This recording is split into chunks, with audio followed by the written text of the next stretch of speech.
Hello, a very warm welcome to Middle East Matters. I'm Sanam Shantier. Coming up on this week's show, Saudi Arabia's discrimination against women is once again exposed, this time by teenager Rahaf Mohammed Al Qunun, who fled her abusive family and is now under UN protection in Thailand. Egypt opens the Middle East's biggest cathedral near Cairo, a symbolic gesture as Islamist militants target the country's Christians.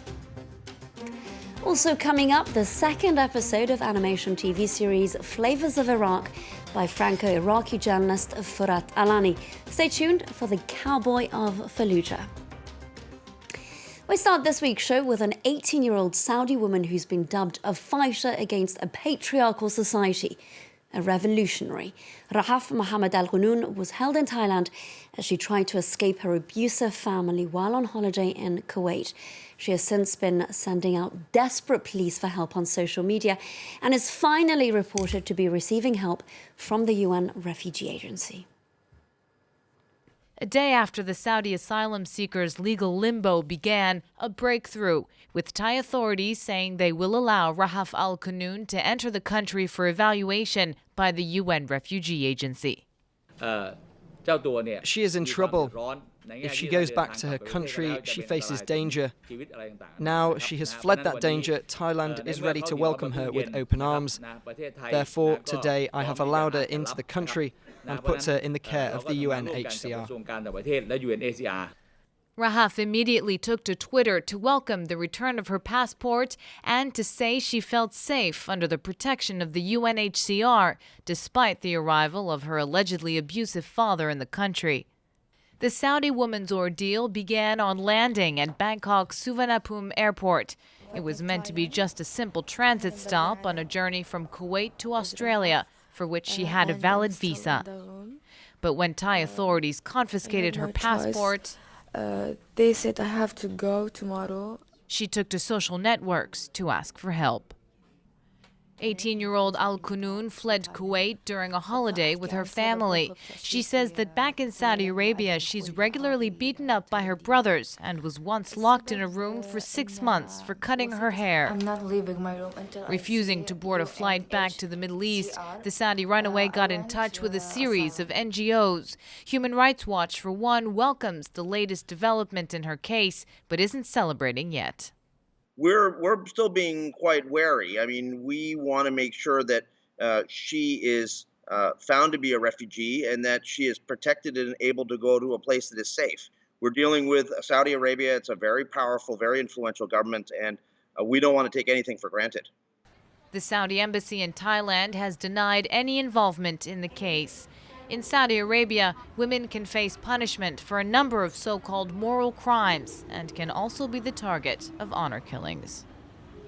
Now, for more on this developing story, let's bring in Mona Eltahawy. She's a commentator on Arab and Muslim issues and global feminism, and she joins us from Montreal. Mona, thank you so much for speaking to us. I know you're exhausted. You told me previously you were sleepless because you've been campaigning on behalf of Rahaf from the very beginning. You were also in very close contact with her while she was still at the airport hotel barricaded. Why would you say that this is such an important case that we need to talk about?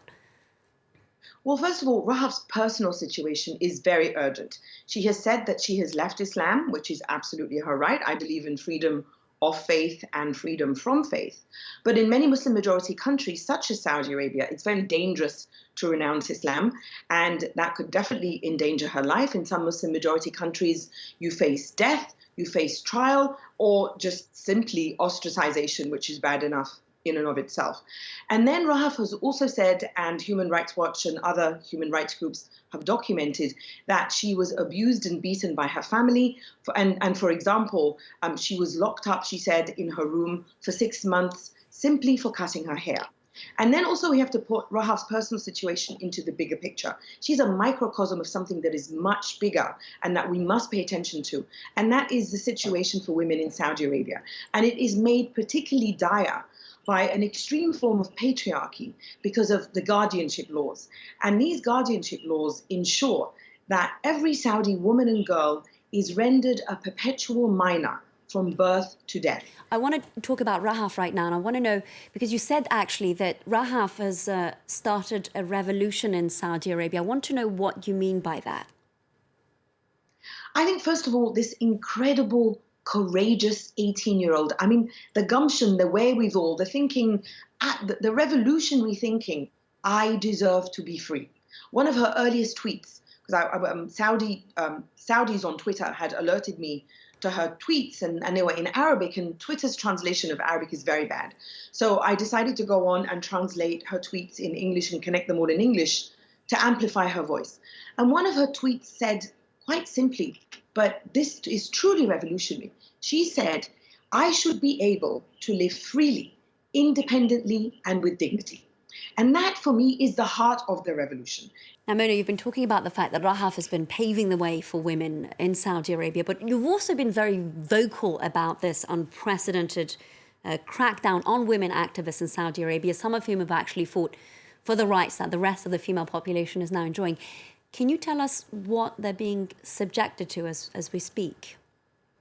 Yes, these Saudi women's rights activists and feminists who've been in prison since May have been tortured. Human rights groups such as Amnesty International and Human Rights Watch have documented that they've been subjected to electric shock, sexual harassment, and one of them, a young feminist called Lujain al-Hathlul, has been subjected to waterboarding and threats of rape. Now, usually waterboarding is something that we hear terrorism suspects are subjected to. It's a form of torture, and it's horrific to think that simply for advocating for an end to the guardianship system and for being a feminist, she's subjected to waterboarding, which should tell you that the Saudi regime considers feminism and the fight for women's liberation from guardianship a form of terrorism.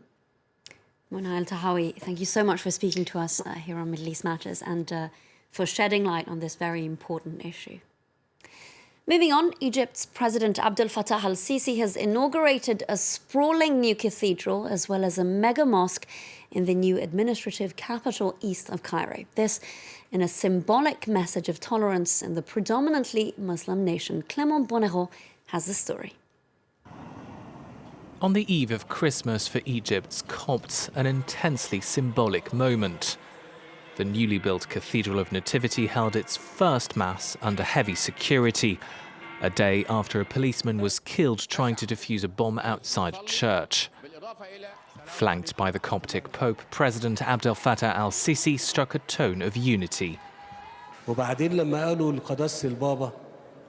Pope said, a country without churches is better than churches without a country. It means that if we preserve our nations and keep them safe, we not only repair the damage, but we rebuild. Last week's deadly blast in Cairo marked a sadly familiar sight for a community that's been targeted for its faith in recent years. More than 100 have been killed in terrorist attacks since 2016. Egypt's new cathedral, built as the largest in the Middle East, is part of the government's efforts to portray itself as a defender of Christians. Copts make up about a tenth of the country's population, but many say they've suffered persecution in recent decades. Despite the tension, Egypt's Copts moved ahead with midnight mass across the country to celebrate one of the holiest days of the Christian calendar. It's now time for the second episode of animated TV series Flavors of Iraq by Iraqi-French filmmaker Furat Alani. Now here's a look back at his childhood holidays at his parents' home country. In the autumn of 1989, a few days after my arrival in Iraq, I left for Fallujah, my parents' hometown. My uncle Ayad took only me.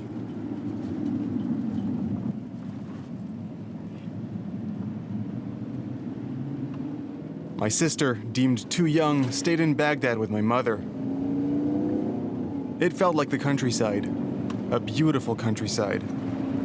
There was a river, the Euphrates, which I'm named after, Furat in Arabic, and a nice green bridge built by the British, a bridge that would become infamous in 2004. Hier, deux 4x4 sont tombés dans une embuscade. 4 personnes, dont 3 Américains, ont été tués. Ils étaient chargés de missions de sécurité pour le compte des Américains. Les corps mutilés seront finalement pendus sur un pont. I immediately noticed the difference between Fallujah and the capital. Fallujah was far poorer, but also tough and conservative. It was also a garrison city. Everywhere there were soldiers like my uncle.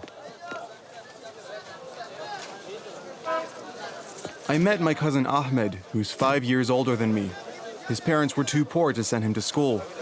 Every day, he unloaded crates at the market. A few years later, he was still unloading crates, but this time for anti-American insurgents. At the family home, there were no toys. I was bored.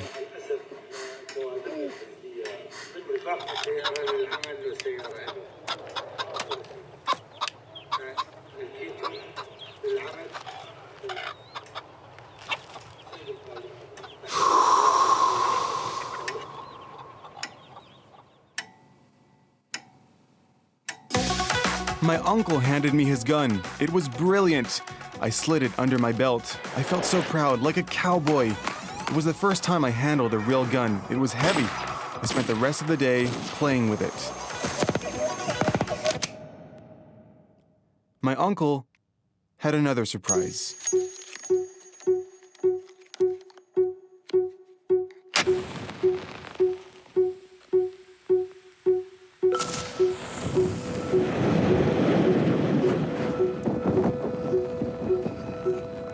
Local fireworks, just for me.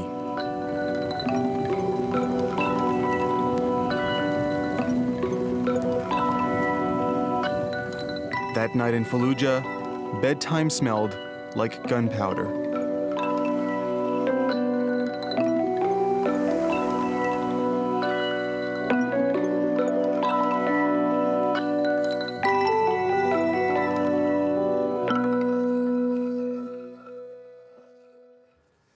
That's it for us this week. Thank you for watching Middle East Matters.